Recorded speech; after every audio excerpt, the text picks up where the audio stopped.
नमस्कार, स्वागत है आप सभी का ऑनलाइन एडा फर्स्ट डी यूट्यूब चैनल पे। जैसा कि दोस्तों आप जानते हैं किसी भर्ती संबंधित कोई भी जानकारी होती है सबसे पहले आप सभी को ऑनलाइन एडा फर्स्ट डी चैनल के माध्यम से दे दी जाती है।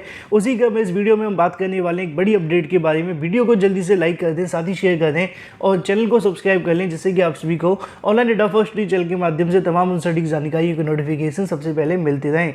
शुरुआत करेंगे सबसे पहले अपडेट के बारे में, जो कि संबंधित है उत्तर प्रदेश में आने वाली नई शिक्षक भर्ती के विज्ञापन को लेकर। जी हाँ, बिल्कुल, बहुत जल्द आप सभी के सामने उत्तर प्रदेश के अंदर नई शिक्षक भर्ती का विज्ञापन जारी होने वाला है। लेकिन इसी बीच अगर बात की जाए एक और बड़ी अपडेट को लेकर, जो कि संबंधित है उत्तर प्रदेश के अंदर प्राथमिक शिक्षक भर्ती से बीएड बहाल के साथ अगर बात करें तो नई टीजीटी पीजीटी शिक्षक भर्ती के विज्ञापन के अंदर बीएड छात्रों के साथ साथ बीटीसी डीएलएड छात्रों को आवेदन करने के लिए मुख्यमंत्री को यहाँ से पत्र भेजा गया है। असल में मामला क्या है, थोड़ा सा आपको डिटेल में पता होना चाहिए। आप जानते हैं कि उत्तर प्रदेश के अंदर प्राथमिक शिक्षक भर्ती से बाहर करने के लिए बीटीसी छात्रों की तरफ से एक याचिका दाखिल की गई है, जो कि राजस्थान हाईकोर्ट के ऑर्डर को आधार बनाकर है। अभी इस मुद्दे पर अंतिम फैसला नहीं हुआ है। अंतिम फैसला कब होगा वो 14 जुलाई को होने वाली सुनवाई के बाद क्लियर होगा, क्योंकि एनसीटी के माध्यम से जो भी जवाब दाखिल होगा उसके आधार पर आगे की सुनवाई होगी। लेकिन इसी मुद्दे को लेकर एक मामला सुप्रीम कोर्ट में भी लगा हुआ है और सुप्रीम कोर्ट का जो भी आदेश होगा वो भी काफ़ी ज़्यादा महत्वपूर्ण साबित होगा आगामी समय के लिए बीएड वाले छात्रों के लिए। लेकिन इसी बीच अगर बात की जाए, उत्तर प्रदेश में जब हाल ही में यूपीटीईटी करवाया गया था, उसके अंदर जितने भी यूपीटीईटी संबंधित बीएड के अभ्यर्थी थे उन सभी के साथ साथ बीटीसी छात्रों के प्रमाण पत्रों को रोकने को लेकर हाईकोर्ट के माध्यम से स्टे लगा दिया गया था और ये कहा गया था किसी को यहाँ से प्रमाण पत्र नहीं देने हैं। तो एक तरफ बीटीसी छात्रों की तरफ से याचिका दाखिल करते हुए प्राथमिक शिक्षक भर्ती से बीएड को बाहर करने के लिए याचिका लगी हुई है, जिसपे हाईकोर्ट के माध्यम से ऑर्डर भी दिया गया है और 14 जुलाई तक स्टे भी लगा दिया गया है। आगे क्या होगा वो 14 जुलाई के बाद पता चलेगा। लेकिन इसी के साथ अगर बात की जाए, उत्तर प्रदेश के बीटीसी डीएलएड छात्रों के माध्यम से एक नई मुहिम शुरू की गई, जो कि आप सभी को जानना बेहद आवश्यक है। जैसा कि आप सभी जानते हैं कि प्राथमिक शिक्षक भर्ती का विज्ञापन पिछले 3 सालों से जारी नहीं हुआ है, लेकिन प्राथमिक शिक्षक भर्ती के विज्ञापन में और टीजीटी पीजीटी के विज्ञापन में 2 सबसे बड़े अंतर हैं। पहला अंतर यह है कि टीजीटी पीजीटी के लिए आवेदन करने वाले जो अभ्यर्थी होते हैं बीएड वाले अभ्यर्थी होते हैं, लेकिन यहाँ पे पदों की संख्या बहुत ज़्यादा कम आती है। अगर हम मुकाबला करके देखें प्राथमिक से, तो प्राइमरी के अंदर पदों की संख्या बहुत ज़्यादा होती है, क्योंकि आपने देखा 69,000 या फिर आपने देखी 68,000 या फिर आपने देखी यहाँ पे आगामी समय के अंदर जो भी भर्ती आएगी वो एक बड़ी भर्ती होगी। लेकिन टीजीटी पीजीटी के अंदर आमतौर पर ऐसा नहीं होता है। पिछली बार 15,000 पदों भर्ती का विज्ञापन जारी हुआ था, इस बार अभी संभावना सिर्फ 7,000 पदों की ही है। लेकिन बीटीसी छात्रों की तरफ से एक नई मुहिम यहाँ से शुरू करते हुए उत्तर प्रदेश शासन को यहाँ से पत्र भेजा गया है। पत्र के अंदर अगर बात की जाए तो सीएम योगी, इसके अलावा उत्तर प्रदेश शासन को यहाँ पे आप सभी के सामने लिखा जाता है। इसके अलावा माननीय शिक्षा मंत्री माध्यमिक की अगर बात की जाए उनके बारे में यहाँ पे लिखा जाता है। इसके अलावा बेसिक शिक्षा मंत्री जी को भी यहाँ से टैग किया जाता है। इन सभी को ये पत्र यहाँ से भेजे जा रहे हैं। पत्र के अंदर जानकारी क्या लिखी है वो भी आप सभी को जाननी चाहिए। यहाँ लिखा हुआ विषय ये है कि टीजीटी भर्ती के अंदर बीटीसी डीएलएड धारियों को शामिल करने के लिए, इन शॉर्ट अगर कहा जाए, जो बीटीसी अभ्यर्थी या फिर जो डीएलएड के अभ्यर्थी हैं उनको आगामी टीजीटी भर्ती के अंदर बैठने का मौका दिया जाए। नीचे लिखा हुआ है कि जैसा कि आप जानते हैं कि उत्तर प्रदेश सरकार के द्वारा प्रदेश के अंदर शिक्षक बनने के लिए बीएड बीटीसी डीएलएड जैसे कोर्सों का संचालन किया जाता है। टीजीटी यानी कि अगर बात की स्नातक प्रशिक्षक भर्ती को लेकर यहाँ से बात की जा रही है, उसके अंदर केवल बीएड ही यहाँ से पूरे तरीके से आवेदन कर सकता है, जबकि बीटीसी डीएलएड बीएड आदि सभी कोर्सों में न्यूनतम शैक्षिक अर्हता की स्नातक ही होती है। ऐसे में नीचे उनके माध्यम से जानकारी दी जाती है कि अतः आपसे निवेदन है, जैसे कि 69,000 शिक्षक भर्ती के अंदर ब्रिज कोर्स करवाते हुए बीएड डिग्री धारकों को शामिल किया गया था, ठीक उसी प्रकार ब्रिज कोर्स कराते हुए सभी बीटीसी डीएलएड धारियों को टीजीटी पीजीटी भर्ती के अंदर ही बैठने का मौका दिया जाए। हालांकि पीजीटी के अंदर तो बैठते हैं, यहाँ बात की जा रही है टीजीटी भर्ती के अंदर, क्योंकि टीजीटी में आवेदन करने के लिए बीएड अनिवार्य होता है, पीजीटी के अंदर बीएड अनिवार्य नहीं होता है। वहाँ पे सिर्फ आपसे पोस्ट ग्रेजुएट होनी चाहिए। और इस पत्र को भेजे जाने की वजह क्या है वो भी आप सभी को पता है कि उत्तर प्रदेश के अंदर बहुत जल्द नई शिक्षक भर्ती का जो विज्ञापन है वो जारी होने वाला है। मैं आप सभी को यहाँ से दिखा दूँ, आज के कई समाचार पत्रों में आप सभी को जानकारी मिल गई होगी। हालांकि ये जानकारी आप सभी को मैंने 2-4 दिन पहले से देनी शुरू कर दी है कि बहुत जल्द नई टीजीटी पीजीटी शिक्षक भर्ती का विज्ञापन आने वाला है। शिक्षक भर्ती का जो विज्ञापन होगा वो अगले महीने जारी कर दिया जाएगा।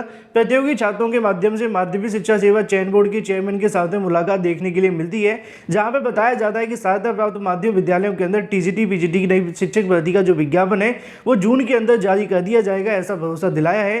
साथ ही संस्कृत विद्यालयों के अंदर भर्ती शासन से अनुमति मिलने के बाद में कंप्यूटर शिक्षकों के यहाँ से जो अध्याचन मिल जाते हैं तो उनको भी नई भर्ती के अंदर जोड़कर यहाँ से जारी किया जाएगा। इन शॉर्ट अगर कहा जाए तो उत्तर प्रदेश के अंदर बहुत जल्द नई टीजीटी पीजीटी शिक्षक भर्ती का जो विज्ञापन है वो जारी होने वाला है और उसी को ध्यान में रखते हुए टीजीटी पीजीटी भर्ती के अंदर बीटीसी डीएलएड वाले छात्रों की तरफ से भी सीएम को पत्र लिखकर मांग की जा रही है कि उनको भी 20 कोर्स करवाते हुए यहां से भर्ती में शामिल कर लिया जाए। हालांकि बीएड और बीटीसी विवाद को खत्म होने की बहुत ज़्यादा आवश्यकता है, क्योंकि बीएड और बीटीसी के विवाद के चलते कहीं ना कहीं भर्तियाँ लटक जाती है। अभी उत्तर प्रदेश के अंदर प्राथमिक शिक्षक भर्ती आई भी नहीं है, उससे पहले बीएड और बीटीसी की लड़ाई जारी है। आगामी समय के अंदर एनसीटीई को या फिर भारत सरकार को बीएड और बीटीसी के बारे में सोचना चाहिए। हालांकि सोचा हुआ है 2030 के बाद में आप जानते हैं कि बीएड और बीटीसी को हटाकर सिर्फ एक ही यहाँ पे इंटीग्रेटेड बीएड आपको कोर्स देखने के लिए मिलेगा, जिसका नाम आईटीबीपी होगा।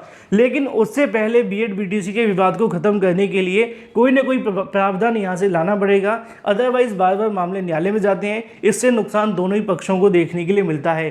फिलहाल यहाँ पे जो मांग की जा रही है वो यही है। वहीं दूसरी तरफ न्यायालय के अंदर भी याचिका लगी हुई है कि प्राथमिक से बीएड को बाहर कर दिया जाए। अब क्या होगा क्या नहीं, एक तरफ फैसला न्यायालय को लेना है और दूसरी तरफ फैसला उत्तर प्रदेश सरकार को।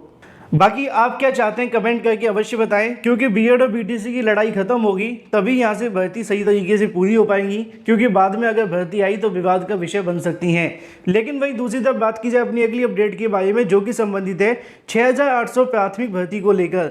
आप जानते हैं कि 69,000 शिक्षक भर्ती के अंतिम समय में यहाँ से 3 बार चयन सूची जारी की गई थी, लेकिन बाद में उसी समय एनसीवीसी मतलब कि नेशनल बैकवर्ड कमीशन की तरफ से एक आदेश दिया गया था कि लगभग 5,800 सीटों का घोटाला हुआ है। सरकार ने पहले इस बात को नहीं माना, धीरे धीरे करके इस बात को स्वीकार किया। छात्रों ने धरना प्रदर्शन किए, लाठियां खाई, तब जाकर उन्होंने 6,800 की चयन सूची जारी कर दी। लगभग 4 से 5 महीने बीत जाने के बाद अभी तक 6,800 को ना तो नियुक्ति मिली है और कब मिलेगी इसके बारे में कोई जानकारी नहीं दी गई है। इसी बीच 6,800 को लेकर सरकार के माध्यम से एक बड़ा फैसला लेते हुए हाई कोर्ट के अंदर यहाँ से काउंटर दाखिल किया गया है, जिसको आप सभी को जानना बेहद आवश्यक है, चाहे 69,000 की मूल चयन सूची वाले अभ्यर्थी हों या फिर 6,800 वाले।